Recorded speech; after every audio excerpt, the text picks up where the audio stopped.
The body of a young waitress is found in the mountains of Colorado. With no physical link to the killer, the only hope of catching him is to decode his darkest secrets.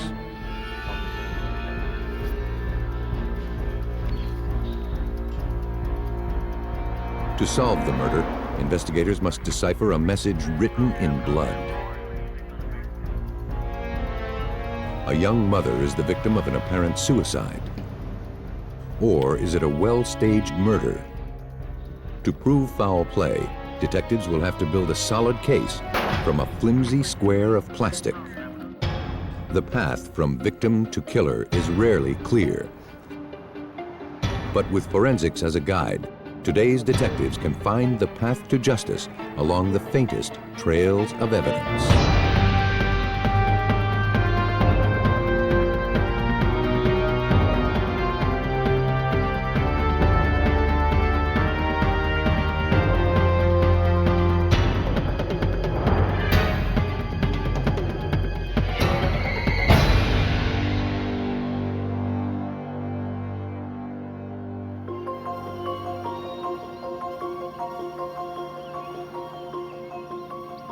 Rugged and isolated, the mountains of Colorado Springs, Colorado are a hiker's paradise. But those same qualities make it the perfect place to hide a body.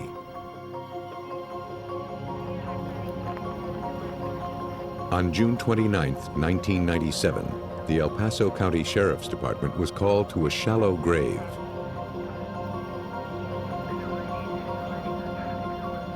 They unearthed the body of a young woman, but were unable to dig up any clues leading to her killer. Detectives could only speculate as to when their Jane Doe had been discarded and by whom.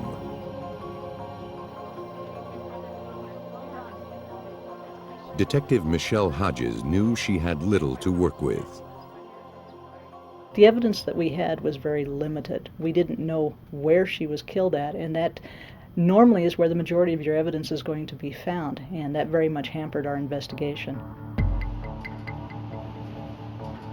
But they were able to give their Jane Doe a name. At autopsy, the body was positively identified as Dedra Malacowski, a 24-year-old waitress from the nearby town of Fountain.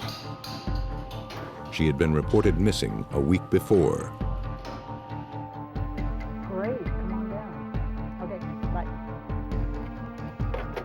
The victim had been killed by repeated blows to the head with a blunt instrument.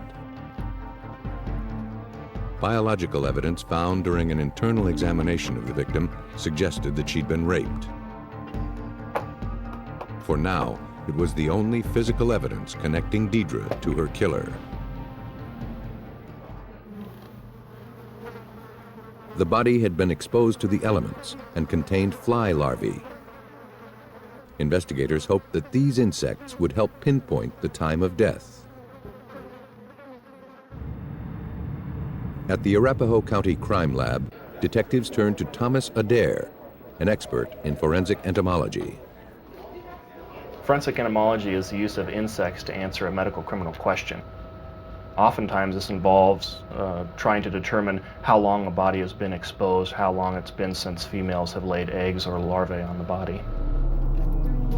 In murder cases where a body has been dumped outdoors, adult female flies usually locate the remains within minutes and begin depositing eggs. These eggs help experts calculate how long the body has been exposed. At the crime scene, larval flies had been removed from the victim's remains and preserved in alcohol. At autopsy, a second sample of insects was removed and kept alive. These two sets of larvae were sent to the crime lab for analysis. One set would be used to identify the species that had colonized the body. The other would tell experts how long the victim had been dead.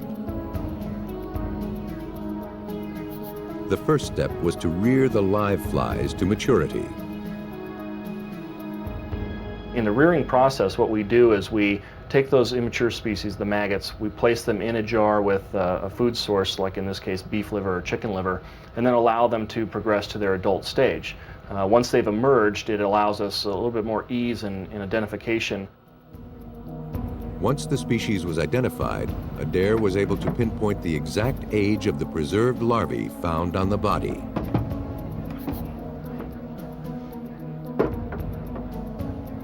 He determined that the larvae were at least a week old.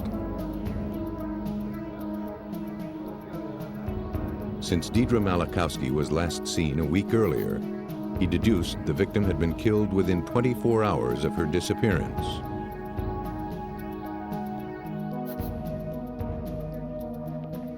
Now that she had a timeline to follow, Detective Hodges began questioning witnesses, starting with the person closest to the victim. That person's going to give us the most information. Also, we need to either include or eliminate them from our investigation.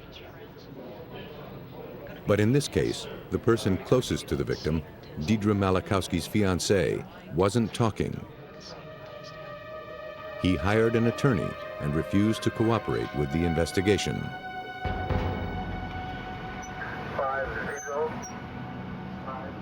Detectives visited Dedra's neighborhood and spoke to Donna Yerke, one of the victim's oldest friends.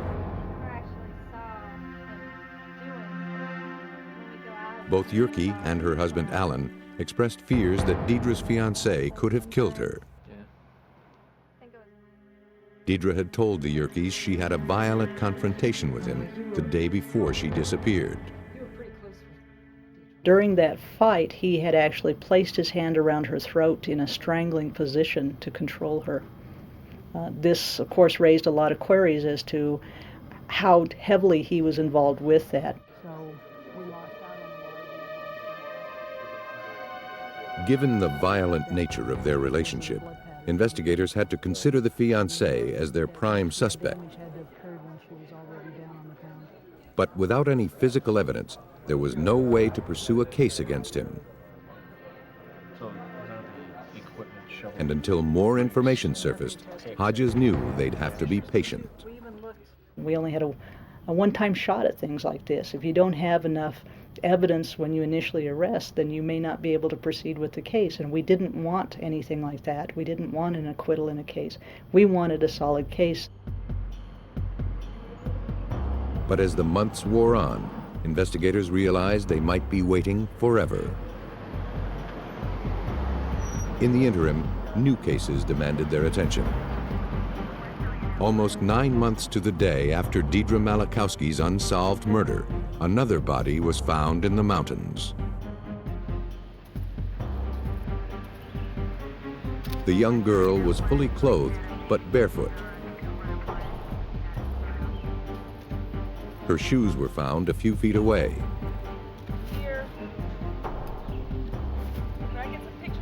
There were no obvious injuries to the body, nor any clues left behind by her killer. The victim was identified as Danielle Bonfield, a 12-year-old reported missing that morning. Danielle's body had been found more than 20 miles from her home. Considering the rugged terrain, investigators knew the girl couldn't have made it that far on foot. And whoever had driven her there left no clues. Nor was any evidence recovered from the victim's home. Leslie Bonfield, the girl's mother, had found nothing out of place. There was no sign of a struggle. Bonfield told investigators that on the night of her daughter's disappearance, Danielle was to stay home while she joined friends for drinks. By the time she returned later that evening, Danielle was gone.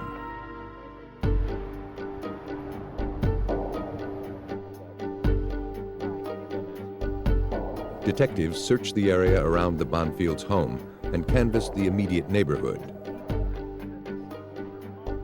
They came away empty-handed. The sheriff's department then traced phone calls made from the Bonfield home on the night of Danielle's disappearance. At 8:15 p.m., a call was made to a pager registered to one of the friends Leslie Bonfield was out drinking with. It was Alan Yerke. And upon hearing Mr. Yerke's names, my ears naturally pricked up, and it was like, whoa, what are you talking about, Alan Yerke? Alan Yerke, a witness from the Malacowski murder, had now surfaced on the periphery of the Bonfield murder. He was brought in for questioning. Yerke told police that he was out with Leslie Bonfield and some friends the night Bonfield's daughter disappeared.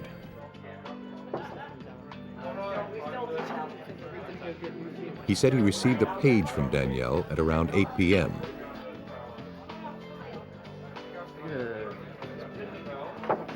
Instead of telling Leslie Bonfield about it, Yerke decided to leave the bar and look in on the girl himself. Yerke told investigators Danielle was fine when he left the house. There was reason to doubt his story, however. Yerke's criminal history revealed that the 29-year-old handyman and part-time computer technician had once been convicted of sexually assaulting his ex-roommate.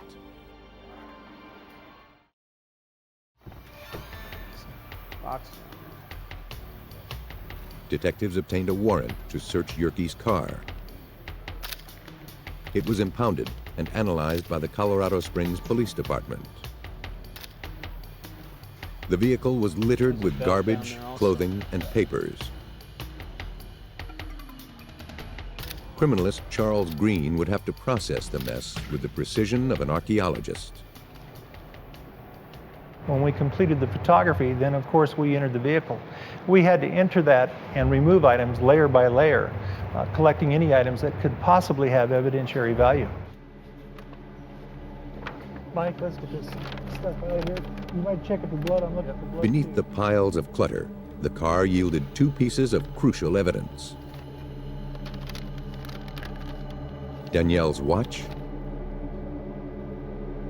and her belt. The belt, investigators believed, may have been used to strangle her. Green found more menacing evidence as the search continued. We discovered almost immediately blood pattern stains that were located on the front windshield. These blood patterns were quite definitive. Another group over here. The pattern of the blood seemed to be the result of blunt force trauma.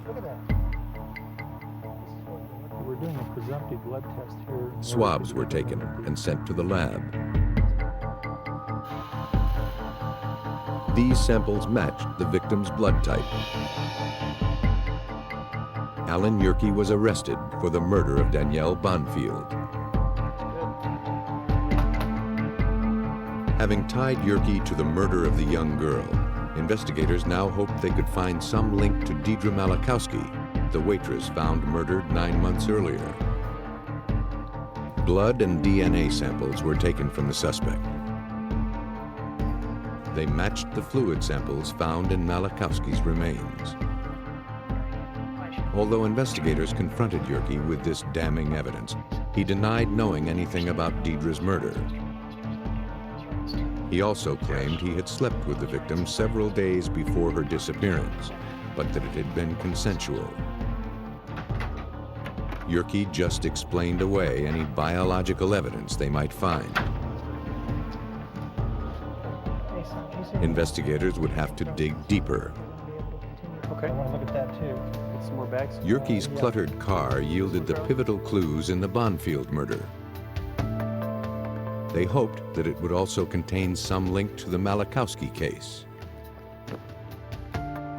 Hours were spent revisiting the vehicle and its contents, but not a single scrap of evidence relating to Dedra Malacowski was recovered.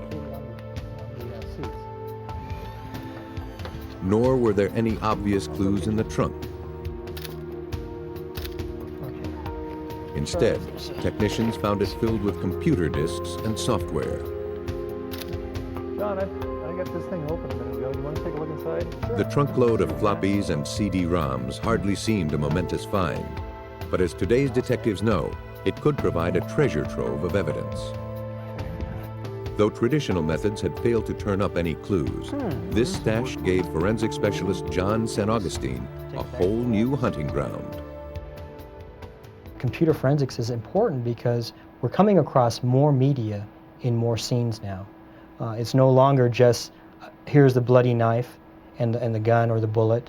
Now we're finding more and more pieces of digital media. Altogether, 50 CD-ROMs and 400 to 500 floppy disks were seized from Yerke's car and home.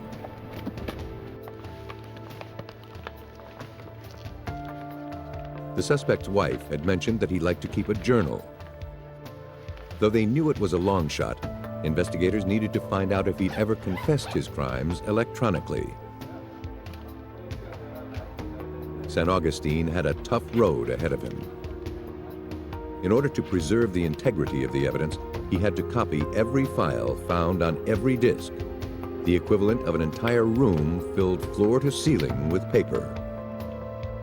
Next, he had to search through individual files, looking for anything associated with a crime. I soon discovered a floppy containing the resume of Mr. Yerke, some jobs that he had worked at, as well as a file called My Sins. I attempted to open it by double-clicking on it, for lack of a better word, to open the file. Immediately, what came up was, this file is password protected. He tried every method he knew to crack the code, but still couldn't penetrate Yerke's defense. It was obvious that whatever was in this document, Yerke had done everything to keep his sins hidden.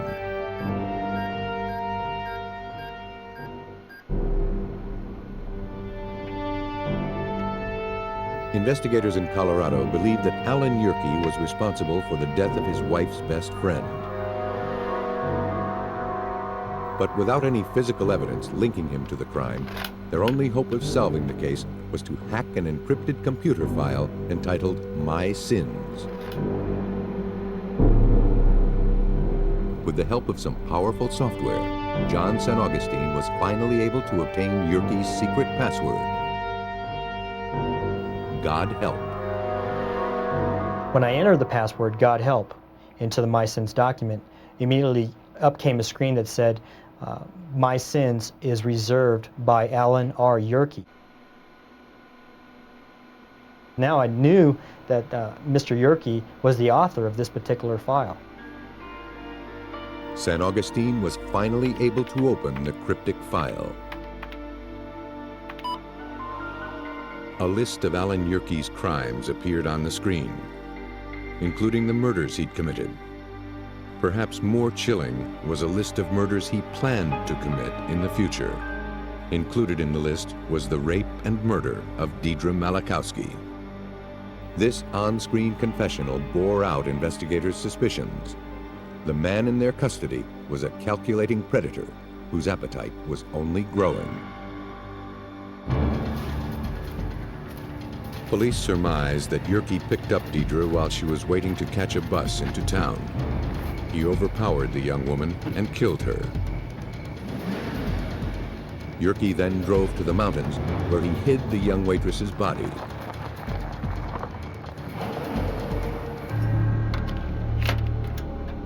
But the killer couldn't keep from confessing. Alone, in front of his computer, Yerke divulged his secrets.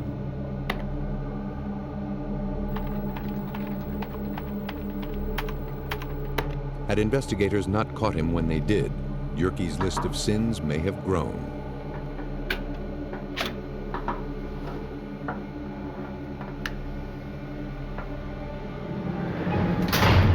Faced with this evidence, Yerke pled guilty to the murders of Danielle Bonfield and Dedra Malacowski. He is serving a life sentence plus 50 years without the possibility of parole. Without the skill of the forensics team, the path between Yerke and his victim would have been impossible to trace. In Texas, The trail was clearly marked in blood. Just off the Texas coast, the island of Galveston woos residents with 32 miles of Gulf beaches and balmy weather year-round. But like human nature, the wind and waves belie a furious capacity for violence. On a Saturday morning in June 1995, a Galveston man found some money on a suburban lawn. It was covered with blood. Searching for the source of the bloody bill, he noticed that the back door of a nearby building was open.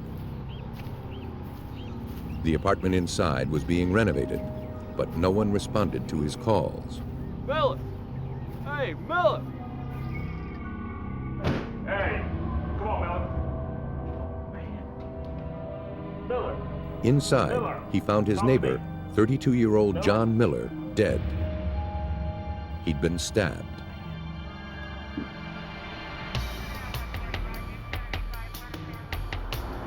Officers from the Galveston Police Department were called to the scene.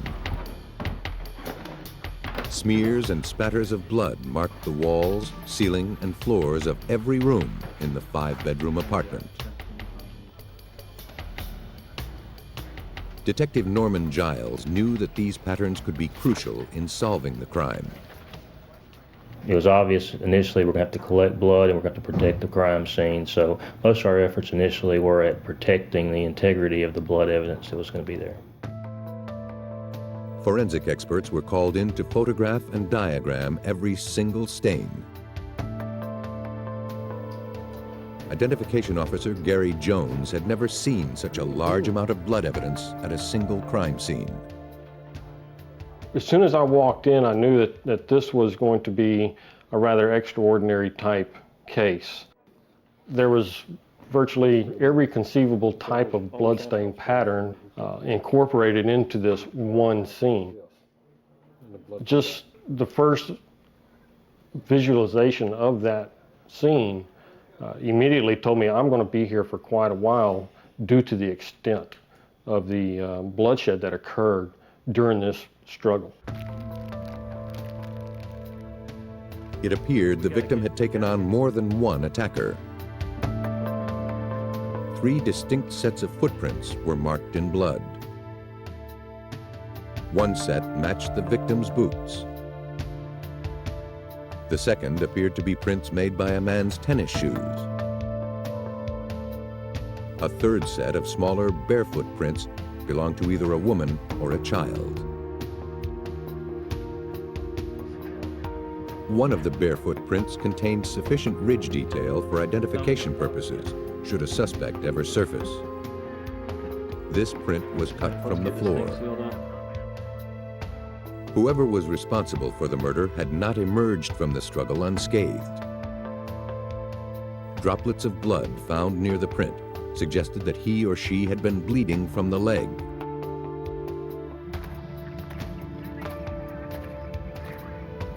Following the trail of blood droplets, investigators found what appeared to be the murder weapon, a 4-inch single-edged blade.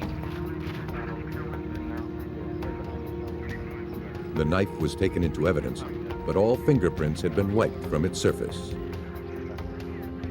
The trail didn't stop there. Blood went down the stairs, out to the road, then went south on the road to a parking lot near the seawall.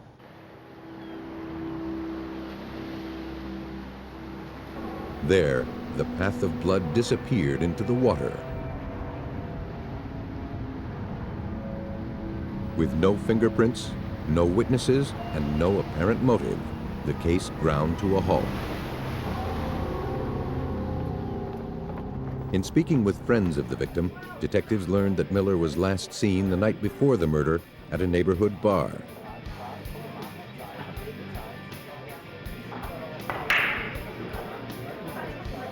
A barmaid told police that Miller had been hanging out with a couple of drifters.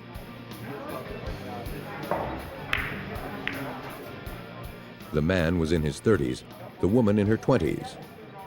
Whether they were suspects or witnesses remained to be seen. But these vagrants could be anywhere by now. Without knowing their names, chances of finding them were slim.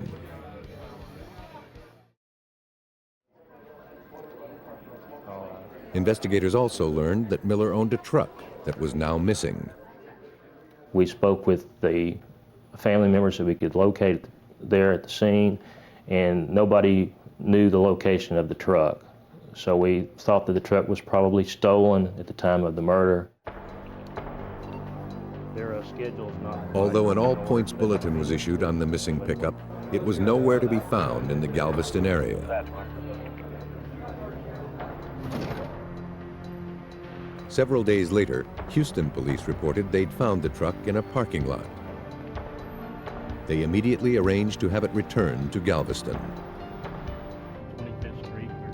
Meanwhile, Giles canvassed businesses along the Houston highway where the truck had been found. We came to a hotel along the way, and we went inside and checked with the clerk, and the clerk actually did remember seeing a male and female that fit the description of the persons that had been seen with Mr. Miller in Galveston. They said the female was walking. She appeared to be limping. Police believed the woman had received the injury at John Miller's apartment. But even with a wounded leg, the couple managed to stay one step ahead of police.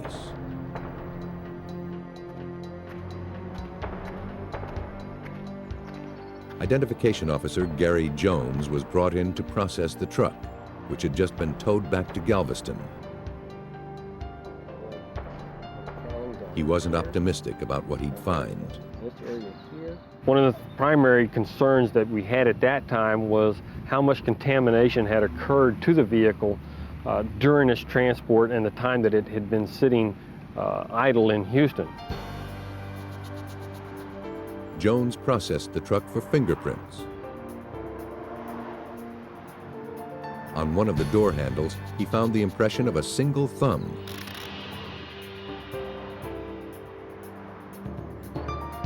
The print was lifted and submitted to a computerized fingerprint identification system.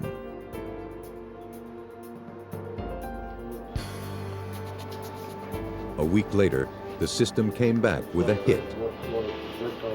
The fingerprint belonged to a man who had been arrested just months before in Lubbock. His name was Charles Wayne Keese. He had a history of arrests for violent crimes.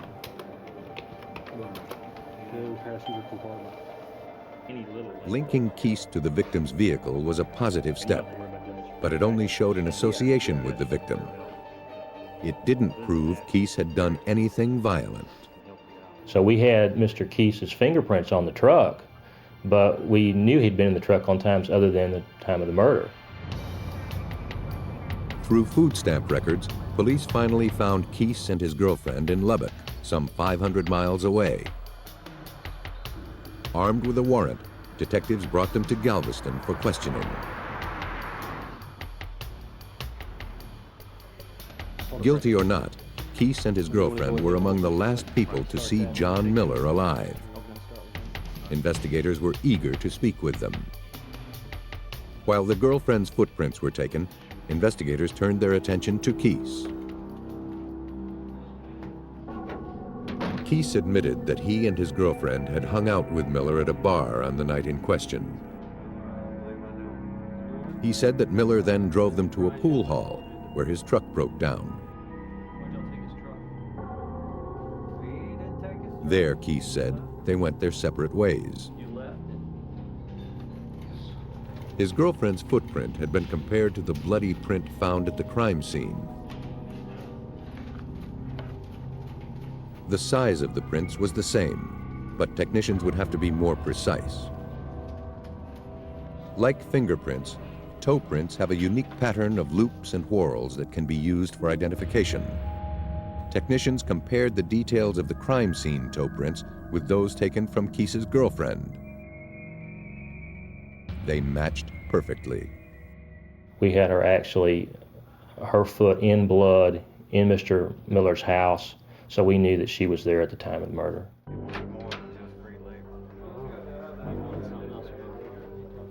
Police confronted Keese with the footprint evidence and told him that they could prove he and his girlfriend were with Miller when he died. Keese then admitted that he'd stabbed Miller, but said that it was self-defense. He claimed Miller had been the aggressor. Police didn't believe that it would take brutal force for Keese to protect himself against an unarmed man. But without proof, it was possible that a jury might side with Keese. Galveston police faced a new hurdle. Unless the evidence could distinguish murder from self-defense, the suspect's word would prevail. The only hope for justice was to coax the victim's story from the trail he left in blood.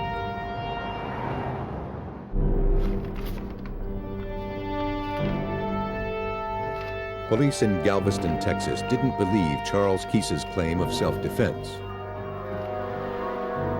They thought he was a murderer. To prove it, they turned to the evidence.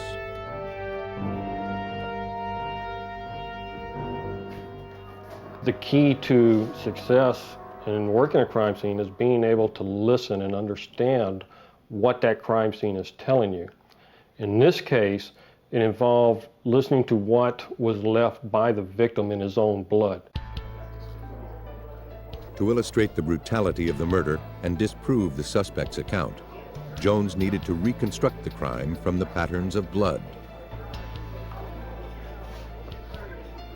Investigators found 2 distinct sets of shoe prints at the crime scene and 1 set of footprints. Using photographs as a reference, Jones traced each player's prints through a layout of the home. Jones theorized that Keese attacked Miller and pursued him to a corner of the room. The victim's boot prints were followed closely by Keese's tennis shoe prints. Keese's girlfriend got caught up in the struggle. Her bare footprints show that she ran out the back door. Miller's boot prints moved toward the front door. The killer's prints followed. Blood spatter on the door led police to suspect that the fatal blow was delivered as Miller tried to escape. He never made it. He slid down the wall and collapsed on the floor.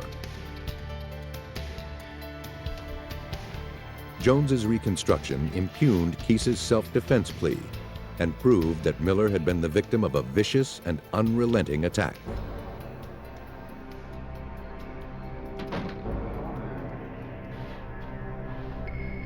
Investigators believe that Miller offered the drifters a place to stay on the night in question.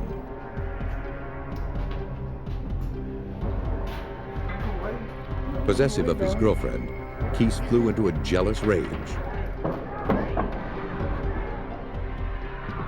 He stabbed Miller while the unarmed victim fought to get away.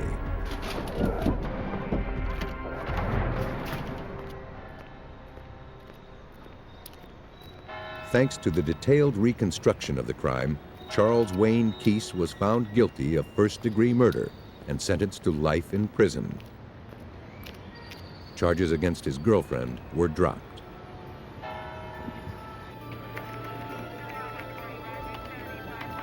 At the crime scene in Texas, a confession was etched in blood.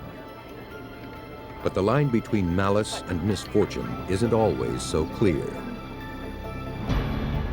On a Saturday evening in November 1987, paramedics responded to a 911 call from a rural Wisconsin home.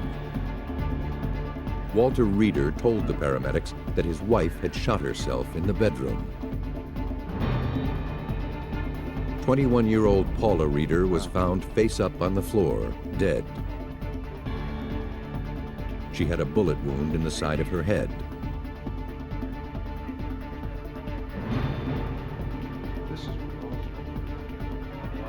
Reeder told paramedics that he'd found his hunting gun next to her body. He'd returned it to its case to keep it away from his small children.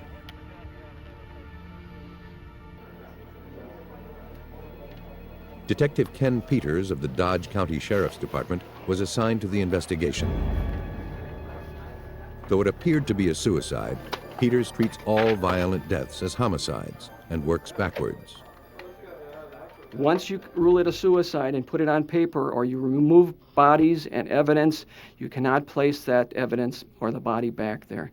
You do a complete and thorough investigation, no matter how many hours it takes. And if you feel certain and you get a second opinion or even a third opinion from professionals that it is in fact a suicide, then you can live with yourself and you're comfortable with that. But analyzing the crime scene only raised more questions. The position of the victim's body sent up red flags. The history of these cases are like that you drop to the floor like a sack of potatoes as soon as you take a round to the head. And yet, Paula Reeder was found with her head 3 inches under the footboard of the bed. It defied logic, unless something or someone had moved her. The condition of the weapons seemed odd as well. Because they're fired at such close range, guns used in suicides are normally covered in blood and tissue. The gun found in the Reeder house was relatively clean, with small amounts of blood on the barrel, butt, and grip.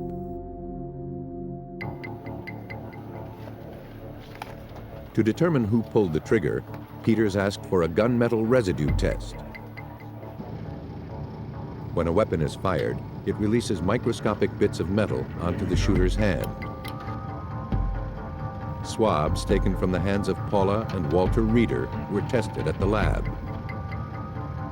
Both of the Reeders tested positive, but in low levels. The inconclusive findings indicated they had both touched the gun. It didn't prove who fired it.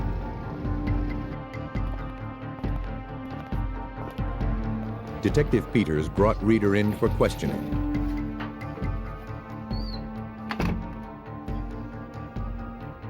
Walter Reeder said that he and his daughter Misty were in the basement stacking wood when they heard a loud thump upstairs.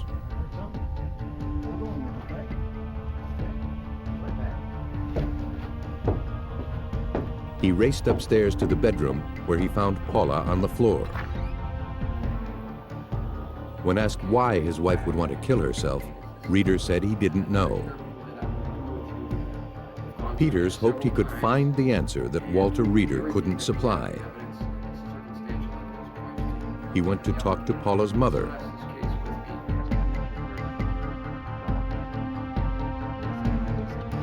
Paula's mother told investigators that she had been worried about her daughter.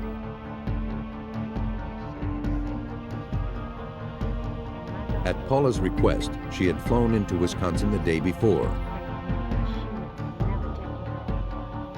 She said that Paula and the children were going to leave Walter and return with her to Florida.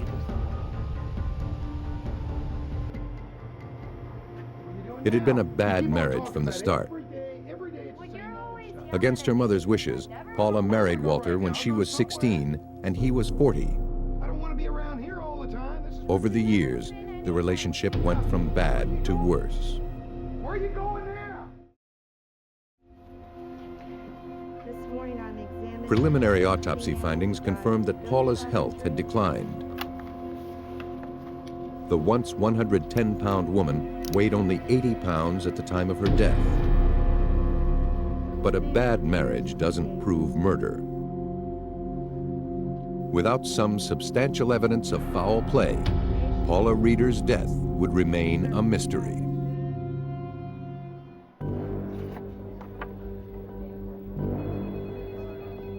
Investigators in the Paula Reeder case were still not convinced that the young mother had killed herself.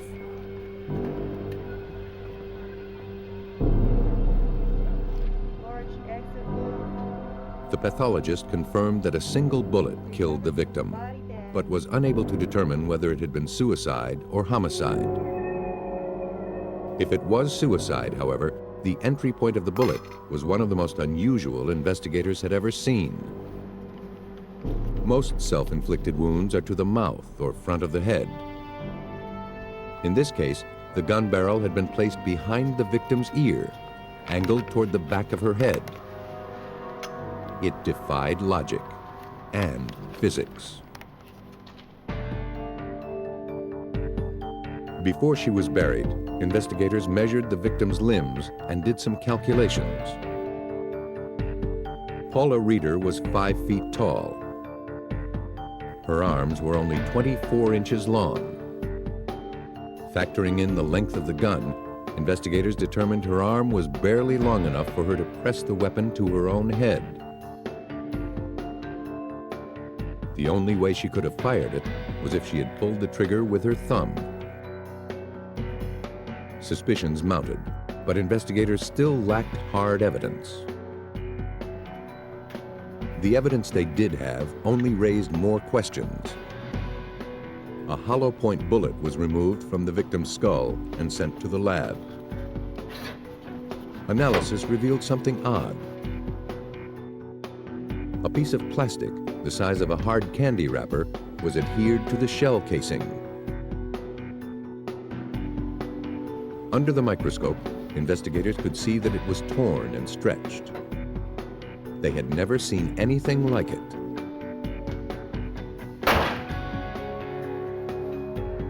Simulating the awkward way in which Paula Reeder would have to have held the gun, ballistics experts fired test rounds through different types of plastic. But unlike the sample recovered from the victim's head, these samples simply melted and burned.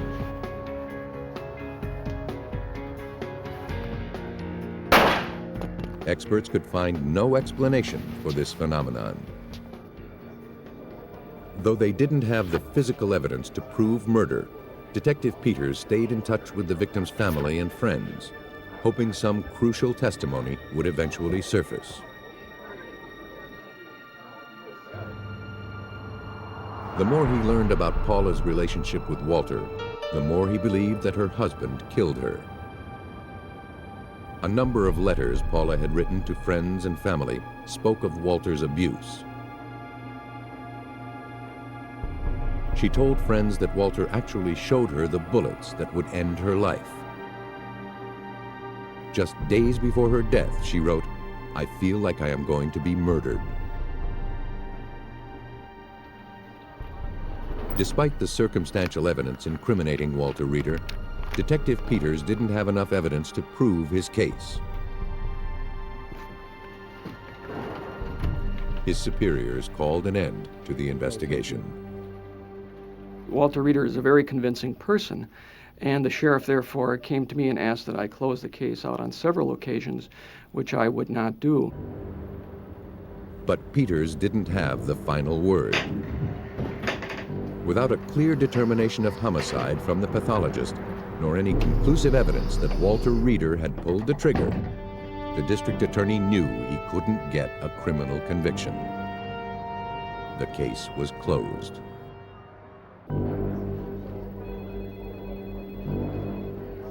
In rural Wisconsin, more than a year after her mysterious death, the Paula Reeder case was revisited. Newly elected Sheriff Stephen Fitzgerald met with Detective Peters. Ken never felt comfortable with the suicide closure of this case and had always suspected that Mr. Reeder was more involved in this than we actually thought from the initial investigation. Although the sheriff reopened the murder investigation, his department still lacked the evidence they needed to move the case forward.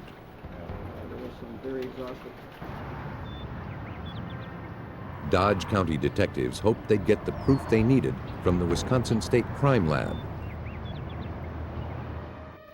They scheduled a visit with forensic scientist Ken Olson. So we asked that they bring the photos of the crime scene, the gun, the plastic that was recovered from the victim's head, and her clothing. So they brought that stuff out, and we had a meeting and went over the case. The forensics team pored over the crime scene photographs, looking for some proof of murder in the blood spatter. Well, we don't want to. But as they studied the evidence, their attention quickly turned to the mysterious piece of plastic found on the murder bullet. This plastic has a dome shape to it, like bubble pack does. One of the scientists offhandedly observed that its domed shape resembled bubble wrap. At just the same moment, a colleague made a pivotal discovery. He had been carefully scrutinizing a photograph of the closet where the gun was stored. wads of bubble wrap were clearly visible. And it was about that time I think we all thought, well, what happens if somebody tried to wrap bubble pack around a gun and make it act like a silencer? Could we get plastic to travel with the bullet? If Walter Reeder wrapped the weapon before shooting his wife, it could explain how plastic became attached to the bullet. Investigators followed up on their hunch. At the time of the shooting, there were only 4 manufacturers making the kind of bubble wrap found in the Reeder's closet. Samples of each type of wrap were analyzed with an infrared spectrophotometer to ascertain their chemical composition.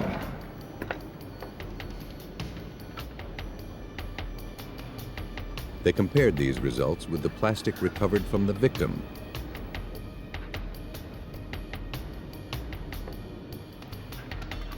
They found a match. This would be the piece of plastic. Color, thickness, and composition were identical.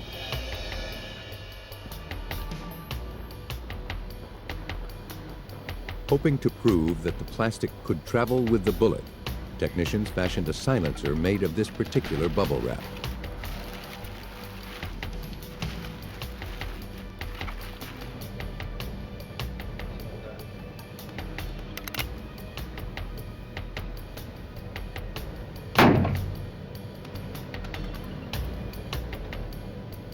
Finally, they were able to reproduce the odd discovery made at autopsy.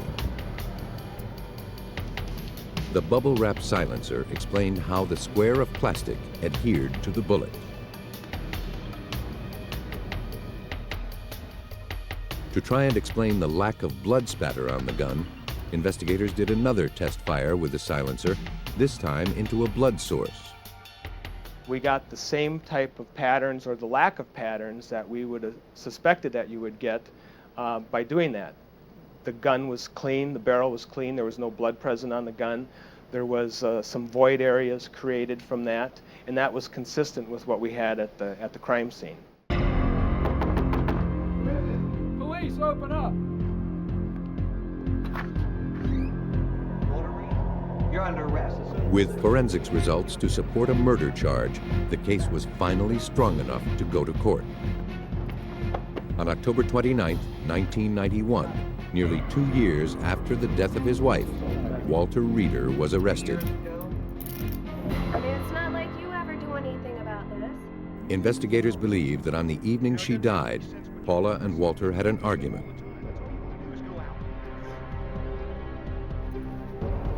Walter, angry that his wife was going to leave him, decided to end the marriage on his terms. Why are you doing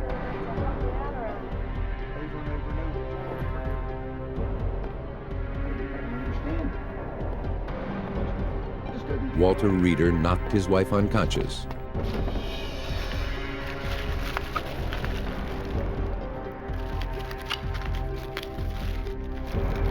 He wrapped the weapon in plastic, placed it against his wife's head, and fired.